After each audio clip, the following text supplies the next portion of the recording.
I'm going to give a brief overview of the data and analysis for experiment 1. And this involves 3 cards. The cards are experiment 1 data, experiment 1 heat loss by hot water, and experiment 1 heat gained by cold water.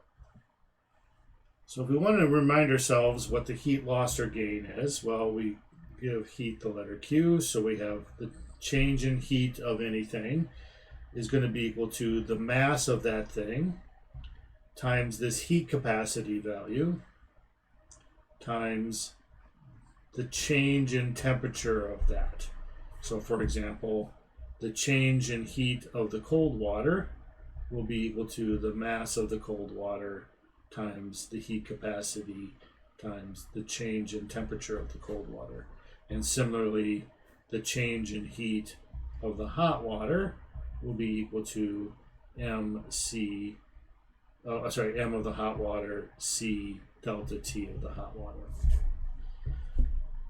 So we need to remind ourselves of a couple of things. The first is, what is the C? Well, it's the heat capacity, and we said the heat capacity of water, C, was equal to 1 calorie per gram times degree C.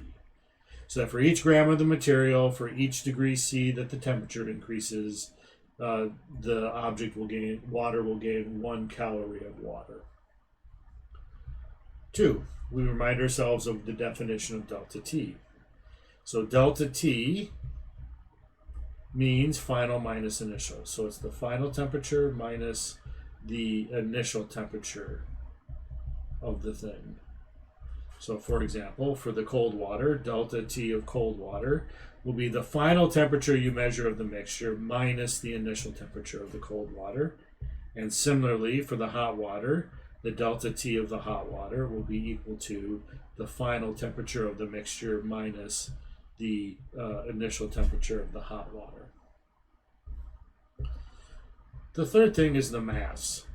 So M is mass, and we didn't include a scale, and these are rather small volumes anyway.